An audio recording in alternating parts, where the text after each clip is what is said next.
Chega mais, nação, vamos aqui analisar as últimas informações do Flamengo. E olha só, o Gerson pode estar de saída do Flamengo a qualquer momento, isso porque o Al Nassr está interessado no jogador Gerson e também o Zenit, que já anunciou ao Flamengo que quer pagar a multa rescisória para tirar o jogador do Flamengo. Vamos analisar as últimas informações do Flamengo após a eliminação da Copa do Mundo de Clubes. Chega aqui, dá aquela moral, deixa o seu like. Se você não é inscrito aqui no canal Meu Mengão React, se inscreva e ative o sino das notificações. Assim sempre você estará recebendo todas as informações do Flamengo, tá bom? Deixe os créditos ao canal da ESPN Brasil, link na descrição como créditos. Vamos lá para as últimas informações do Flamengo. Ivo Almeida, nosso repórter que está nos Estados Unidos, bateu um papo com o homem forte do futebol do Flamengo, José Boto, com depoimentos exclusivos e importantes. Você confere agora. Balanço positivo, pusemos à prova contra equipas de um patamar extremamente elevado e conseguimos competir. Apesar deste resultado ontem não ter sido o melhor, como é óbvio, fizemos também coisas boas, de salientar que só 4 equipas é que conseguiram estar mais no golo do que o Bayern Munique durante os 55 jogos do Bayern, e nós somos uma delas. Só 3 equipas é que tiveram mais posse de bola do que o Bayern, e nós somos uma delas. Isso mostra que o caminho tático que temos é bom. É óbvio que para competir a este nível precisaríamos de outras coisas, mas a nossa realidade, que é aquela que vamos voltar agora, não diria que é suficiente, e que vamos tentar, como é óbvio, ainda melhorar mais, mas é uma experiência extremamente positiva. Tivesse que dar um recado para o torcedor do Flamengo, você falou, vamos voltar à nossa realidade, o Flamengo sai mais forte do que chegou, e qual recado você daria? Não, saímos claramente mais fortes, com uma imagem diferente no mundo do futebol, e isso é notório se olharmos para os jornais internacionais e para aquilo que dizem as pessoas do futebol fora do Brasil. É acreditarem no nosso trabalho, é apoiarem-nos até agora, porque o que fizemos até agora foi bem feito, e acreditarem que até ao final vamos conseguir aquilo que são os nossos objetivos. Para finalizar, uma grana considerável pela campanha no Mundial, o torcedor pode acreditar que com esse dinheiro do Mundial a janela vai ser melhor, e para que posição? Não, a janela vai ser aquilo que necessitamos, não é gastarmos dinheiro só porque temos, mas vamos com certeza melhorar a equipa em coisas que nós já tínhamos pensado. Não, o Mundial não nos trouxe nenhuma coisa nova naquilo que são as nossas preocupações, e é isso que nós vamos fazer, é melhorar a equipa, melhorar o elenco, sabendo que este elenco já é muito bom e não há necessidade de fazer nenhuma revolução. Meia, um ponto, atacante, o que dá para falar para a torcida? Talvez um meia, um ponta e talvez um atacante ou 2 pontas, vamos ver. Vamos lá, primeiro parabéns ao Pedro. O que era comum nos anos 80 e 90, que era esse tipo de bate-papo numa porta, cada vez mais difícil. Então, insistiu e conseguiu ouvir o homem forte do Flamengo nesse momento que o clube carioca retorna ao Brasil. Essa conversa, naturalmente, ainda nos Estados Unidos. Ele falou sobre balanço de Mundial, perspectiva futura. Queria que você comentasse o que disse o José Boto. Assim, de maneira geral, eu acho que o Flamengo volta para casa com uma imagem bonita no Mundial de Clubes. As pessoas, ao longo das horas posteriores à derrota para o Bayern, principalmente nessa coisa de mídia social, que aceita qualquer tipo de opinião, das mais loucas possíveis, até aquelas que são mais racionais, teve de tudo, né? Gente dizendo que o Flamengo merecia um resultado diferente, gente dizendo que o Flamengo merecia ter levado 8, etc. O que eu penso sobre o Mundial do Flamengo? Tem uma vitória absolutamente elogiável sob todos os aspectos, principalmente na maneira de atuar contra o Chelsea. E depois, diante de uma das equipes de elite do futebol mundial, o Flamengo começa a partida muito mal, mas muito mal mesmo. E seria até natural um descarrilamento completo e um resultado vexatório. Mas foi perdendo por 2-0 que o Flamengo continuou jogando da maneira que se propunha a fazer, conseguiu marcar um gol. Depois, no começo do segundo tempo, de novo em desvantagem de 2 gols, se apresenta para jogar, tem um pênalti, faz um gol, mas volta a cometer erros, muitos deles forçados por uma atuação muito boa do Bayern.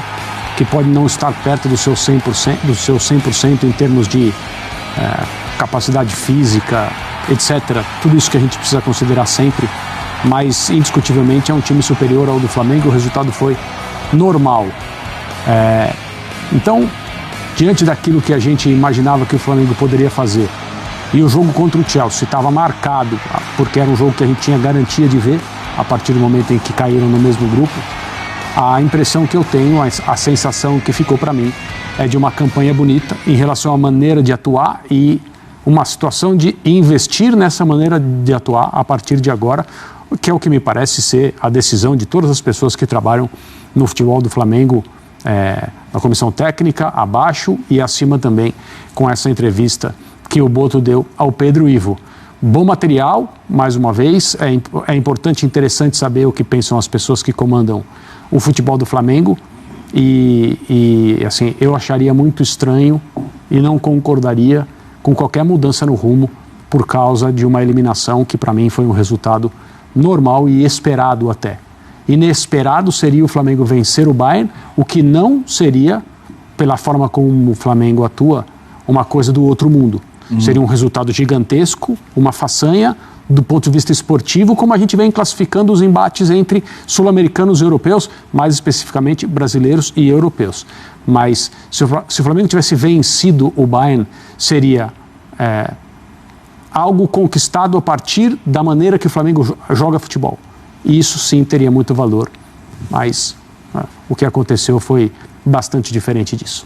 Quero te ouvir, Dom, que sobre outra informação, a gente tem a entrevista com o José Boto, mas o Pedro Ivo trouxe informação aqui na nossa linha interna, no Central de Notícias, sobre futuro do Gerson, de que Zenit e Al Nassr sinalizam ao Flamengo que desejam pagar a multa do Gerson. A decisão está com o jogador, uma multa que gira ali em 25 milhões de euros.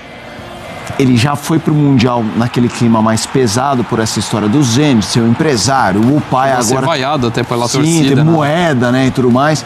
Moeda de R$3, né, com a cara dele. Queria que você falasse um pouquinho sobre o tema. Eu também acho que o Flamengo volta mais forte em relação ao que apresentou no Mundial, mas pegando a questão do Gerson, isso pode ter um impacto muito grande nessa força demonstrada pela imagem, pela autoestima do time, pela demonstração de que tem condição de ser protagonista contra um time do nível do Chelsea, que hoje não está na primeira prateleira do futebol europeu, mas é um dos grandes e tem um investimento muito alto. Então acho que o Flamengo deixa uma boa imagem. Lógico que o torcedor vai provocar, sobretudo do Fluminense, que vai mais longe, e do Palmeiras, que se tornou um grande rival nos últimos anos, mas se você analisar o que foi apresentado, o nível de dificuldade dos jogos, acho que sai positivo, mas me preocupa muito a saída do Gerson, porque é evidente, com o valor que vai ganhar, com o dinheiro que vai entrar, a gente viu a declaração do Boto ao Pedro Ivo Almeida, que vai se movimentar. O problema é quando você perde uma peça como o Gerson, não é simplesmente olhar o mercado, um jogador da mesma característica e repor. O impacto que ele tem no time, e a gente viu muitas vezes em jogos difíceis, como por exemplo o próprio Bayern, até pela característica e intensidade de jogo, alguns atletas não conseguindo desempenhar da mesma forma. Para citar o Arrascaeta, que tem sido o protagonista do time no Campeonato Brasileiro, o Gerson é o cara que consegue desempenhar nesse nível. Não à toa foi titular de seleção brasileira recentemente. Então, você perder esse jogador pela liderança que ele exerce, pela certeza que ele te oferece, porque qualquer contratação é um risco. Qualquer jogador que você contrate, existe a possibilidade dele não se adaptar e de repente, num momento do Flamengo que você vê alguns jogadores no setor ofensivo que individualmente não tem brilhado, você pode repor no mercado e tentar contratar, encontrar soluções. No caso do Gerson, é você perder uma lacuna. Então, isso é a questão. Lógico que você pode, de repente, contratar um substituto que joga até melhor que o Gerson. É muito complicado que isso aconteça. Mas essa reposição, ainda mais no meio de uma temporada em que você disputa muitos títulos e que agora a gente também vai ter noção do impacto do calendário que vai ter por conta desse período de disputa do Mundial, isso me preocupa na sequência da temporada do Flamengo. Vamos fazer o seguinte, a gente vai seguir o Sport Center. Temos aí arrematar aqui esse bloco do Flamengo do Pulgar, né, saindo imobilizado de muletas, né? O Flamengo confirmou que ele teve uma fratura, ainda não tem ali a ideia de prazo, né, de quanto tempo ele fica fora, mas de qualquer forma, na tela a gente tem essa tarde em que mostramos que 2 titulares podem deixar, pode perder, né, deixar não, deixar o clube, outro deixar os gramados por um tempo ainda a ser informado. O Gerson pode jogar em algum clube do exterior, conforme discutimos aqui, o Pulgar com uma lesão no pé. É isso aí, nação. Essas foram as últimas informações do Flamengo. Vamos torcer demais aí pela recuperação do Pulgar, que seja o mais rápido possível, né? Joga muita bola. E vamos ver o que vai acontecer com o Gerson, né? Que nesse momento parece que está de saída do Flamengo. Vamos ver o que vai acontecer. Tamo junto, nação. A gente se vê no próximo vídeo.